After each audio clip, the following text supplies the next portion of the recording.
In today's video, I'll be teaching you an in-depth guide for creating perfect Twixtor and time remapping using Flowframes and After Effects.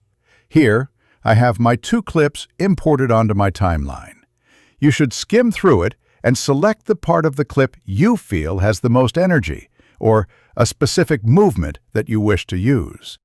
I typically avoid including the section where there is no movement on the character.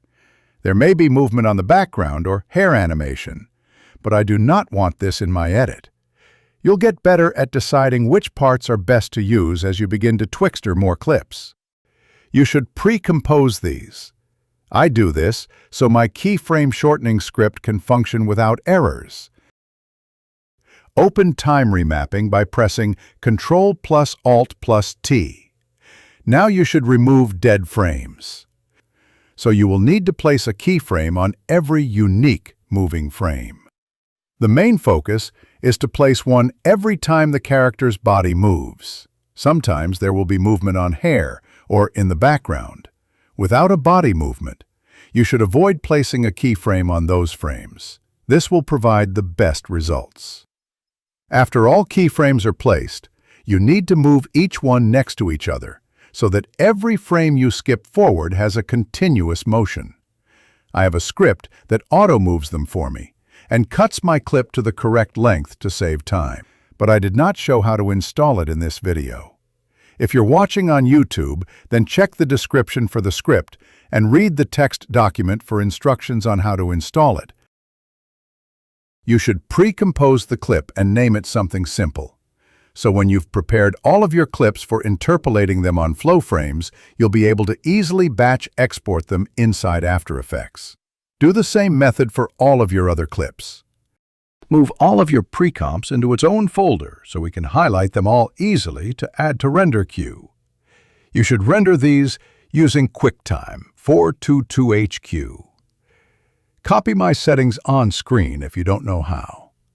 This will make them almost lossless, which is good for rendering at this stage. Go watch my other 4K upscaling and render tutorial if you need more information about that side of editing. Save your clips into its own folder so we can quickly batch import them into Flowframes. Then, hit the render button. Open up Flowframes, and I advise you to copy all of my configuration settings so you can avoid having any terrible results where you might see duplicate frames. Pause the video if you didn't quite catch them all. Copy these settings: X8, MOV, ProRes, 4444, and this last option. Then open your folder and highlight all the rendered clips with dead frames removed. Drag and drop them onto the Flowframes panel, and this new window will pop up. Wait for all your clips to finish adding to the queue and press Start. When that's done, open your After Effects again and import the Flowframes clips into the timeline. I'm going to show you all the graph variants and ways to cover warping even further to perfect your final results first, and then I'll show some of the finishing touches. But I will leave an extended cut after all of the relevant information has been said, so you can see how I time remap with multiple movements in a single clip. It's quite long to watch, so skip if it's not important to you. Okay, now to the Twixtoring part. You need to enable frame blending on these clips. Do this by clicking on the box my cursor is hovering over and click it twice so this arrow icon appears. Then you should apply Twixtor Pro and copy these settings. Render with GPU on.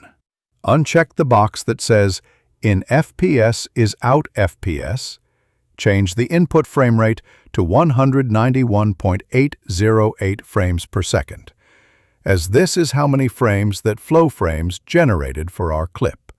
You can check the file information in the control panel when you select the original file and look at the top. Then go and select Contrast/Edge Enhance, Motion Weighted Blend, Forward, and finally, change the main BG sensitivity to 100. Copy the Twixtor so you can highlight all your Flowframes layers and easily copy-paste the effect. Make sure frame blending is enabled on all of them. You don't need to do that for the raw anime frames. Now, you can pre-compose this layer, open time remapping again, and if you feel like there can be multiple movements in the clip, place a keyframe before the second motion would start.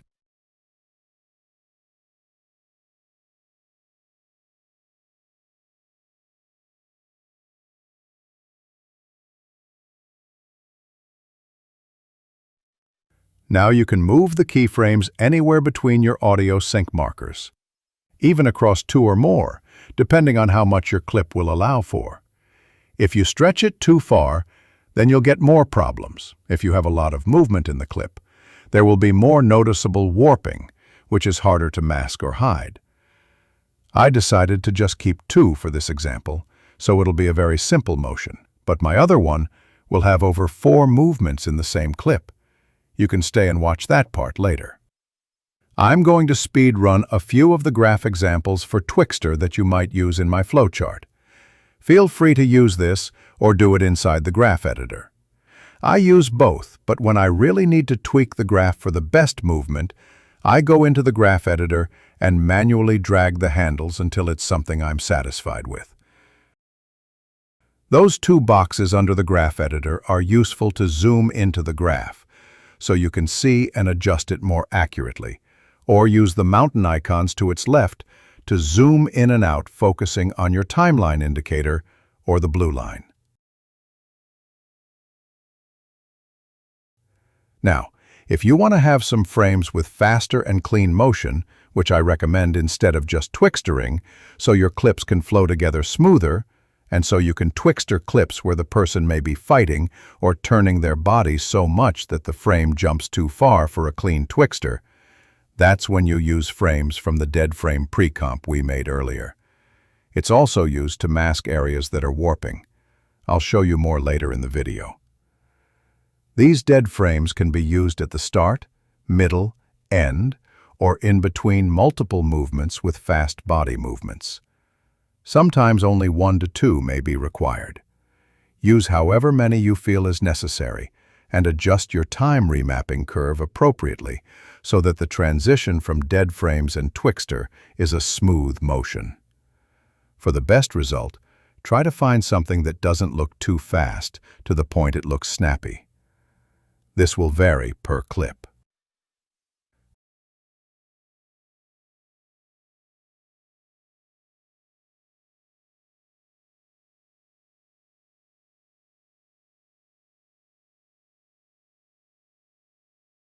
Okay, now all that is left is to pre-compose and optionally add RSMB Pro for some motion blur, which can help hide some of those warping artifacts. But don't go crazy. Stay somewhere between 0.15 to 0.25, as you still want your lines to look clean and not motion blurred, which will ruin your quality if you're not careful. The tutorial is now over. Thank you for watching. I'm glad I was able to help all of you. With this, you know everything you need to know about Twixtor and Flowframes. Feel free to watch the rest of this video without subtitles or voiceover, because I got tired making this. I'll leave it almost uncut, so you can see the full process. I would greatly appreciate a follow and a like. Please leave a comment if this helped, and save it for later when you need to refresh your memory. This method of Twixtoring is the most extreme, perfected method I have come across so far, which solves a lot of issues. But the drawback is that it's very time-consuming and complicated. You're free to just use DeadFrames and Flowframes with frame blending and time remapping, which can run faster.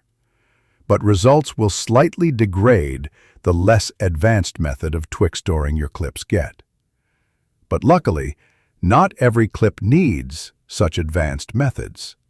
You can easily get away with using DeadFrames and Twixtor on its own, pre-comping and using time remapping then, which will work really well on clips with very little movement, such as a simple head movement, only 4 frames, and no huge jumps between frames. use any of the methods which are right for what the clip needs. Anyway, have a good day. I hope you enjoy my upcoming edits. My next tutorial might be glowing VFX, or a script that helps with animation made by my friend. Also, feel free to join the Telegram in my bio if you need high-quality scene packs unlike any you would find elsewhere. Bye now.